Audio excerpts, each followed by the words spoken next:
BTB listeners, thank you so much for checking out today's episode. Listen, if this episode inspires you, do me a favor, take 5 seconds to shoot me a like and subscribe to the podcast.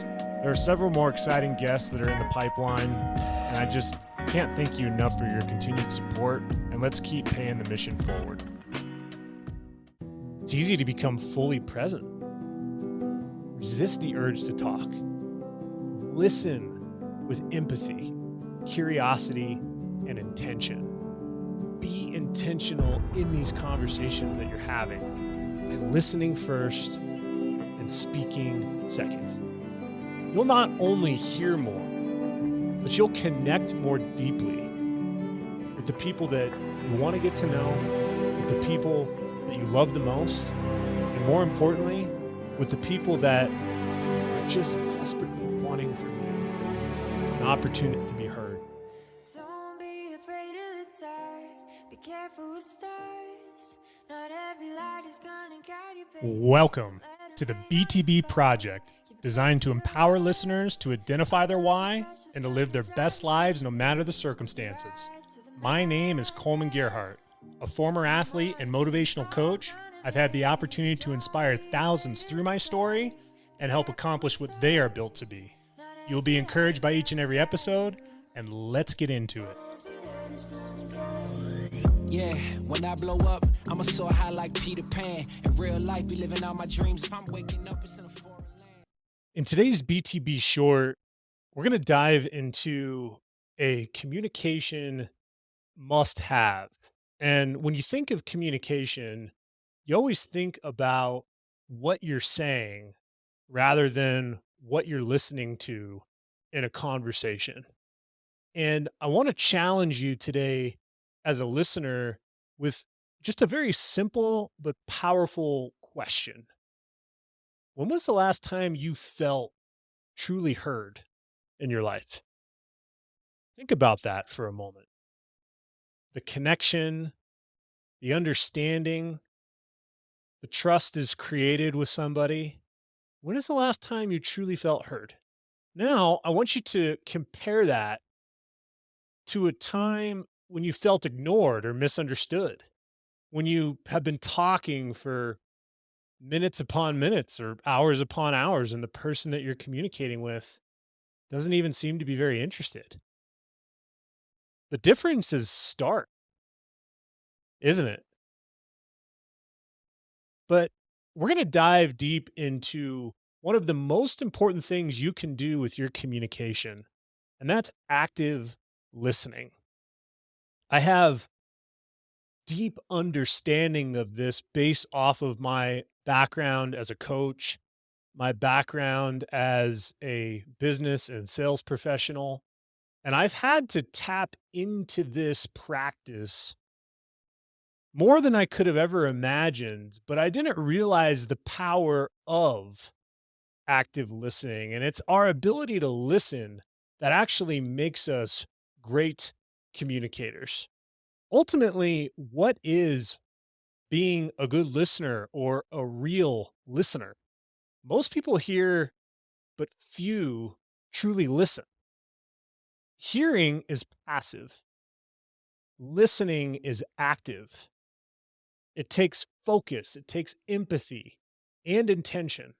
So here's how I want you to start thinking about engaging your mind when you're in conversation. As you're actively listening, I want you to think about listening to understand, not to respond.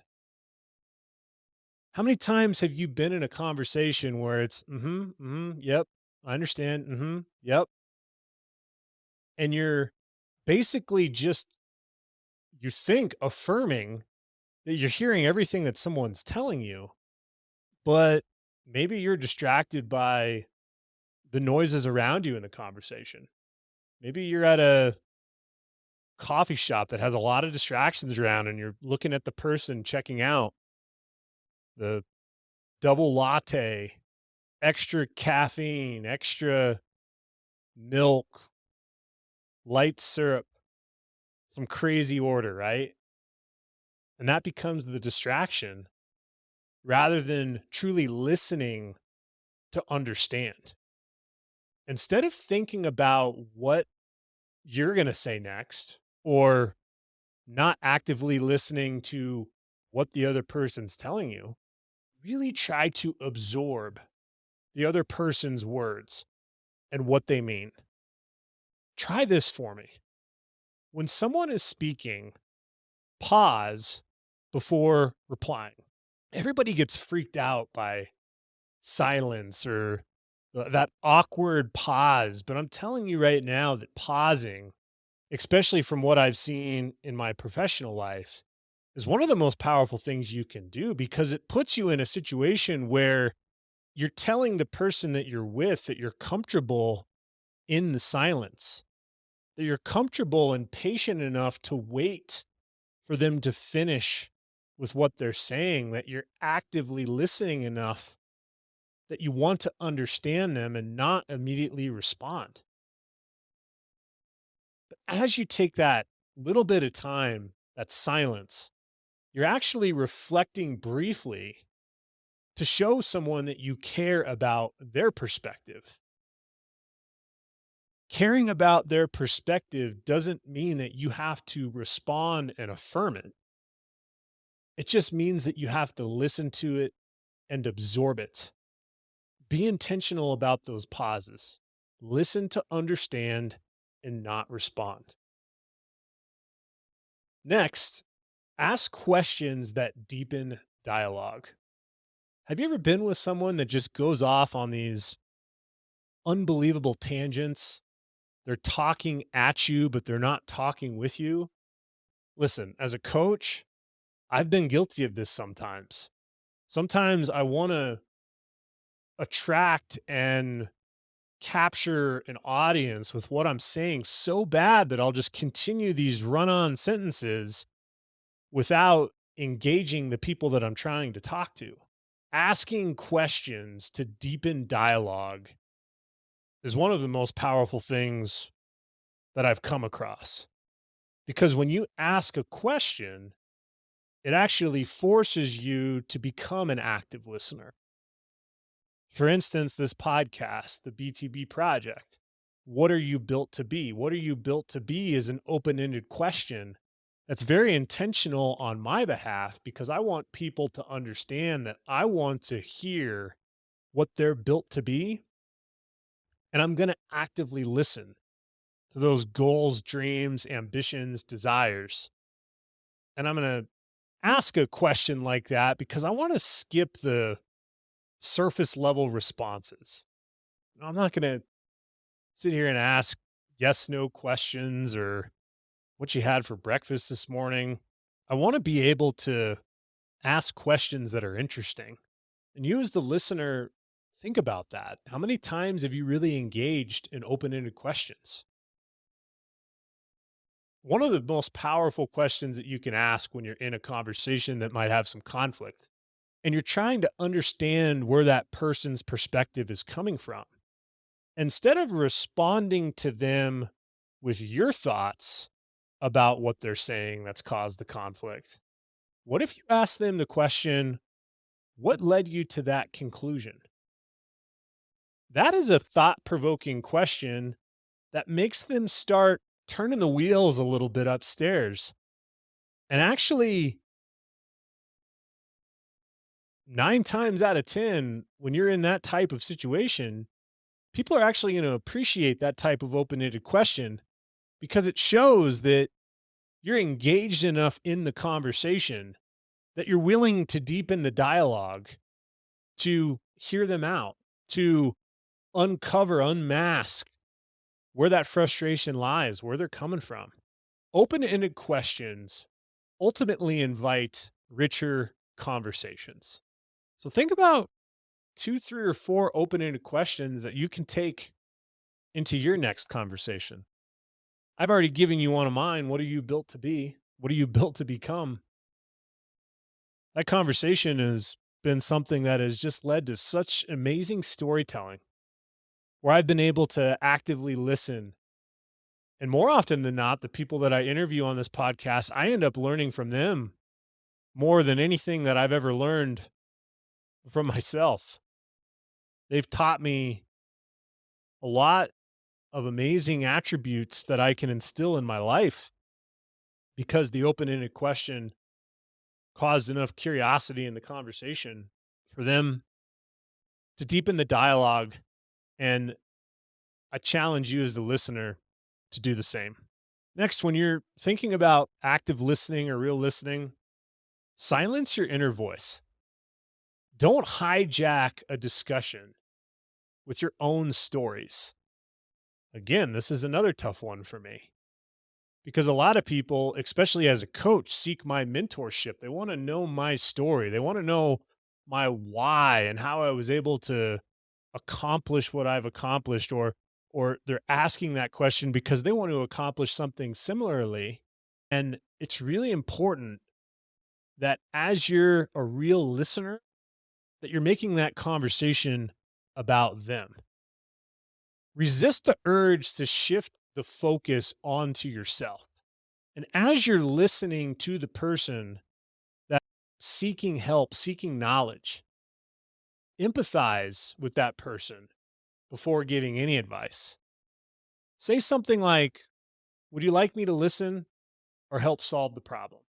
Sometimes people not only just want to be heard, but for those tuning into this podcast today, you want to not only listen, but you want to know how to become the strongest version of yourself. You want to know how you can take these tips and tricks through a BTB short to understand your why, to dig deeper in your life, to have more meaningful conversations, to have those conversations lead to some of the most remarkable success that you've had in your life. Being able to be a great communicator, more importantly, a great listener, allows you to open doors that you never thought was possible. Silence that inner voice and watch what happens in those conversations.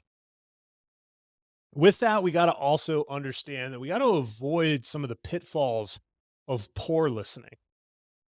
We all fall into these traps, almost like a conversational narcissism. Here's an example for you. Shift response. The example is, "I'm overwhelmed at work." You say, "Oh, me too. My day has been crazy." As you're saying that, you're really affirming with the person that you're talking to that, "Oh, you're overwhelmed at work? Well, I'm going to take your overwhelmingness and tell you how bad and tough it was on my behalf." And when you start making it about you, really not listening to what made them feel overwhelmed at work. Instead of saying something like, "Me too, my day's been crazy," maybe ask the question right back, "What happened today at work that made you feel overwhelmed?" And even though you're asking a question based off of what they just stated, I guarantee you that the feedback you're about to get, the story or response you're about to get, that is the ideal time to tap into your active listening. And instead of having that shift response, you've really made it about them again. And that is called having a supportive response. Saying something like, "That sounds stressful. What's making it so tough?"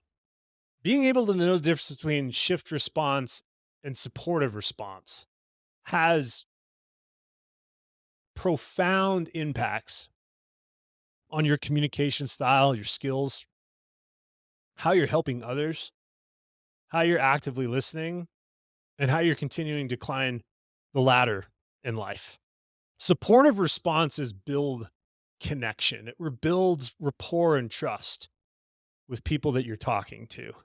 And it shows that you're present and that you're engaged. All are attributes of someone that is going to impact lives through that type of listening, through that type of response. So, what are some actionable listening tips? What are some ways that outside of what I've shared with you, can you really tap into this thought process? Well, first and foremost, you got to eliminate your distractions. A lot of people I see having conversations, my wife and I will go out to a restaurant.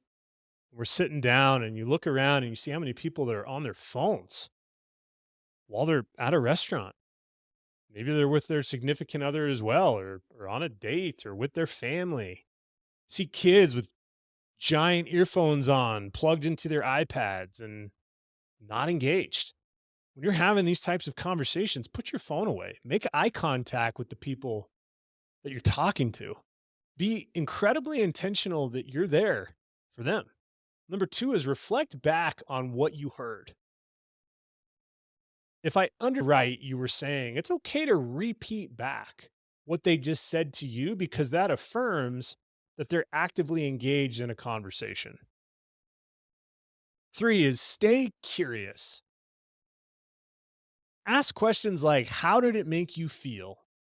Instead of assuming how it made them feel if they said they've had a bad day or a difficult circumstance. Being curious makes actionable listening something that could actually change someone's life. How many people do we know in the world right now that are hurting, that are isolated, that feel alone, that feel like they don't have anybody? What do you think it would mean to them if you were staying curious in a conversation and asked them an open-ended question that got them talking, that got them getting out whatever difficult circumstance they were facing? That type of listening, ladies and gentlemen, that's what impacts the world and that's what saves lives. Lastly, is you got to be patient. Those pauses that we were talking about. Pause before jumping into solutions. People are not always looking for a quick fix. They want to be heard. They want to be understood. Turn on your ears and let that silence be a sign of respect and patience for those people that you're actively listening to. So here's where I challenge you. When you stumble across that next conversation you have, I actually want you to resist the urge to talk. It's like those old silent movies where there's actors and actresses and there's a theme and there's a storyline and things are happening on the movie screen, but no one's talking. A silent movie is fascinating because everything is determined and descripted based off of their actions, not by what they're saying. But as you're watching that type of silent movie, it's amazing how engaging it is, especially if the acting's good. It's easy to become fully present. So tap into that your next conversation. Resist the urge to talk. Listen with empathy, curiosity, and intention. Be intentional in these conversations that you're having by listening first and speaking second. You'll not only hear more with this type of thought process, but you'll connect more deeply with the people that you want to get to know, with the people that you love the most, and more importantly, with the people that are just desperately wanting from you an opportunity to be heard. Listen, if this BTB short about being an active listener was impacting, open your eyes to what's possible in your communication set, do me a favor, like and subscribe to the BTB Project. Better yet, send this message to a family member, friend, or colleague, and talk to them about how important it is to be an active listener. Share the actionable tips, eliminate distractions, reflect back to what you heard, stay curious, be patient, see if it helps them out.